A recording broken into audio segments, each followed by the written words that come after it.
पूज्य बाबा पंडित गया प्रसाद जी महाराज कह रहे हैं, कुधान न खाए चाहे प्राण भूखों से भले निकल जाए। कई दिनों के भूखे, प्राण विकल हो रहे, मर जाएंगे, लेकिन हम कुधान नहीं खाएंगे, हम गंदा भोजन नहीं करेंगे, जो हमारी बुद्धि को प्रिया प्रीतम से विलग कर दे, हम ऐसा भोजन नहीं करेंगे। और जब आप ऐसे रहोगे तो आपका मन कंचन की तरह चमकने लगेगा। अभी मन में बहुत ही गंदी बातें हैं, गंदे चिंतन है, गंदी वृत्तियां हैं। जब कंचन की तरह जल करके निर्मल हो जाएगा, जैसे जैसे सोना तपाया जाता है वैसे वैसे सोना जो कुधातु मिली होती है सब भस्म हो जाती है और वो चमकने लगता है। ऐसे ही जब साधक नियम से चलता है तो उसके मन में जलन पैदा होती है, वो जलन उस मन को पवित्र करती है। अगर साधक सत्संगी नहीं है तो वो जलन मिटाने की चेष्टा करता है, मेरा मन जल रहा है क्या करूं, वो प्रपंच स्वीकार कर लेता है, शास्त्र विरुद्ध आचरण कर बैठता है, वो जलन शांत हो जाती है, उसको लगता है अच्छा हुआ। नहीं भाई, हमें जलन बढ़ानी है, यही जलन तो विरह बनेगी, यही जलन तो हमें आर्त भाव से प्रभु को पुकारने के लिए विवश कर देगी, यही जलन तो हमारे मन को निर्मल कर देगी। तब करके मन स्वर्ण की तरह खरा हो जाता है। जुगल नाम और ध्यान परम धन कछु न काहू सो चहनो। वृंदावन ऐसे वास करो, एक निमिष के लिए भी प्रिया प्रीतम का चिंतन स्मरण ना छूटे और हम किसी से कोई चाह न करें। हमारा भरण पोषण हमारे आराध्य देव के द्वारा होता है। योगक्षेमम वहाम में हम, तुम तो सिर्फ अनन्य चिंतयन्तो माम, केवल मेरा चिंतन करो। यहाँ आदेश कर रहे जुगल ध्यान निरंतर, प्रिया प्रीतम का चिंतन निरंतर, भरण पोषण की चिंता मत करो, किसी से कोई याचना मत करो। तुम्हें जो आवश्यक होगा जबरदस्ती वो दे जाएगा, क्योंकि वो वादा कर रहा है योगक्षेमम वहाम में हम, मैं वहन करूंगा। वो किसी न किसी को निमित्त बना के भरण पोषण कराएगा, ये उसका विषय है। आप तो केवल निश्चिंत होकर के उसका चिंतन करो। जो हमारे प्रिया प्रीतम वनमाला धारण किए हुए वृंदावन की कुंज निकुंजों में विहरण कर रहे हैं, उनसे मिलने की पीड़ा हृदय में जागृत हो जाए, ऐसा विरह जग जाए कि फिर मुझे कहीं चैन न मिले। कैसे मिले मेरे प्रिया प्रीतम?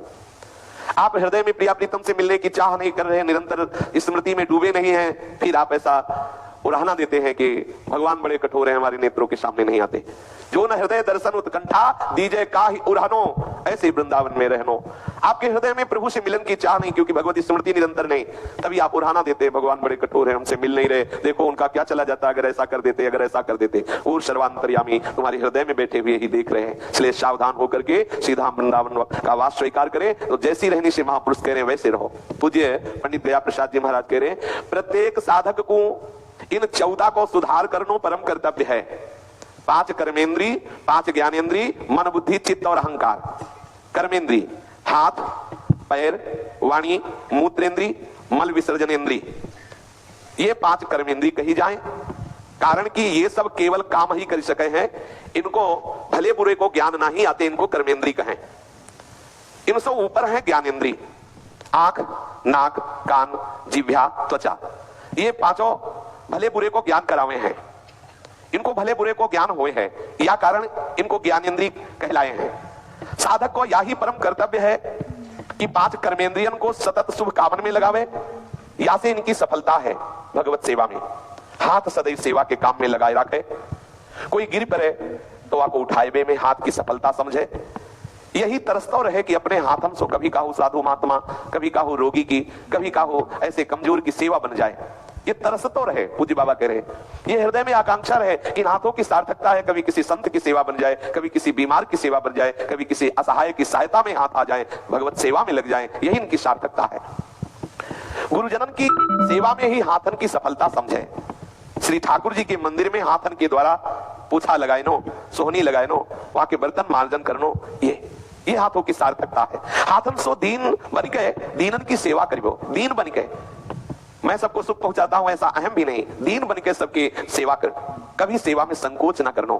कैसी भी सेवा हो, भाग्य यदि कोई मल भरा हुआ पड़ा हुआ है, रोगी शरीर है, और हमें कभी सौभाग्य मिले कि हम उसके मल धोएं, साफ करें, उसे दवा पवाएं, हाथ पैर दबा के उसे शयन, ऐसा कोई भी हो, वो चाहे वैष्णव हो चाहे वैष्णव, कोई भी जीव, सेवा भावना हर जीव की, ये भाव, कुत्ते की भी यदि सेवा करने का अवसर मिले तो कर दे। वहीं आपको देखो उसी के आशीर्वाद से आपका भगवत मार्ग पुष्ट हो जाएगा। सेवा किसी भी जीव की कहीं भी अवसर हो चूकना नहीं चाहिए। यही भावना बनावे कि आज तो हाथ भय सार्थक, आज हाथ सार्थक भय, जब किसी के मल धोने का अवसर मिल जाए, किसी के ऐसे जो कोई सेवा ना करना चाहता हो वो मुझे सेवा मिले। ऐसा भाई जी महाराज के चरित्र में आता है कि एक को टीवी थी, इतनी भयानक थी कि परिवार के लोगों ने भी छोड़ दिया, ना अर्थ सेवा की और ना शरीर सेवा की। अरे संसार बड़ा स्वार्थी है, जब समझ में आ जाएगा ना कि हमारे काम का नहीं रहा तो वो पैसे दे के इंजेक्शन लगवा देगा कि राधे राधे छुट्टी करवाओ, काहे को पैसा खर्चा करवाओ। ये सब देखी हुई बातें हैं। जब समझ में आ जाता है कि अब ये हमारे काम का नहीं रहा, तो वो देवी देवता मनाते हैं कि मर जाइए, और ऐसे उसे छोड़ देते हैं। भाई जी महाराज से कई उपासकों ने कहा टीबी बहुत खतरनाक रोग है, खकारता है, थूकता है। अरे भाई जी ने कहा तुम कैसी बात करते हो, इसकी सेवा में कोई नहीं। उसे लाए, अपने यहाँ रखा, उसकी सम्यक सेवा की। और सब लोगों ने कहा कम से कम आप मुख में वो बांध लीजिए, ऐसे जो बांधा जाता है। भाई जी ने कहा रोगी की सेवा करने के लिए बांधा जाता है, प्रभु की सेवा के लिए नहीं। ये मेरे प्रभु पधारे हैं, ये भावना, कहीं कुछ नहीं बिगड़ा। मेरे प्रभु पधारे हैं, मुझे सेवा का अवसर दिया है रोगी का स्वांग करके, ऐसी भावना। और मेरे हाथ आज सार्थक हुए, सच्ची मानिए सेवा में बहुत आनंद की अनुभूति होती है। यदि भगवत कृपा से कभी ऐसा अवसर मिल जाए किसी दीन अनाथ, किसी संत महात्मा या किसी जीव की जिसकी कोई सेवा न करता हो, तो आप समझो आज हाथ होना सार्थक हो गया, आज हमारा जीवन सार्थक हो गया, किसी की सेवा में लगा। श्री भागवत जनन की सेवा, जो भक्त जन है, कभी कोई सेवा में, आजकल अनुभूति विषय इसीलिए हमें नहीं हो रहा भागवतिक, न किसी संत की सेवा का चाव, क्योंकि हम ही संत इतने महान, हमें यही रहता है कि हम ही सबसे, हम तो, मतलब पूछो मत, ऐसे अहंकार देवता का पोषण हो रहा है, जबकि ये मार्ग है अत्यंत दैन्यता का। त्रणादपि सुनीचेन, ये मार्ग है मानिना मान देने, और यहाँ स्वयं हम अपने को बहुत बड़ा संत मानते हैं, बहुत बड़ा साधक मानते हैं। कैसे भगवत मार्ग का प्रकाश हो। कभी कोई सी संत की लंगोटी धोने को मिल जाए, उनके जूठे पात्र मार्जन करने को मिल जाए, उनके यहाँ सोनी लगाने को मिल जाए, देखो कैसी पवित्र दैन्यता जागृत होती है, कैसे अहंकार का शमन होता है। यदि संत संग नहीं, संत सेवा नहीं, तो इस देहाभिमान को छीण नहीं किया जा सकता। एक ही केवल उपाय है, केवल संत कृपा। देहाभिमान नाश करने का एक ही उपाय, दूसरा कोई नहीं। ये बहुत महापुरुषों के वचनों की बात और अपने अनुभूति विषय की बात। हम कोई भी साधन करते हैं तो हमारा अहंकार देवता पुष्ट होने लगता है, कर्तृत्वाभिमान जागृत होने, मैं बहुत भजनानंदी, मैं ब्रह्मचारी, मैं जितेंद्री, मैं ये मैं तभी मिटता है जब किसी भगवत प्रेमी महात्मा की चरण धूलि में अभिषेक करने को मिलता है, कभी उनकी आज्ञा उपदेश से उनकी सेवा करने का अवसर मिलता है। तब ये तिनकी संगति रहित जात कुल मद सब नंसई, सब अहंकार नष्ट हो जाता है और भाव आ जाता है दैन्यता। जिस दैन्यता को प्रभु स्वीकार करते हैं, यही दरबार दीन को आदर रीति सदा चली आई। इस दरबार में दैन्यता का आदर होता है, अहंकार का नहीं। सुनो राम कर सहज स्वभाव, जन अभिमान न राखे काऊ। श्री भागवत जनन की सेवा, भक्तों की सेवा। यहाँ सेवा कैसे करें जब हमारा इतना अहंकार बढ़ा हुआ है कि हम ही सर्वश्रेष्ठ हैं।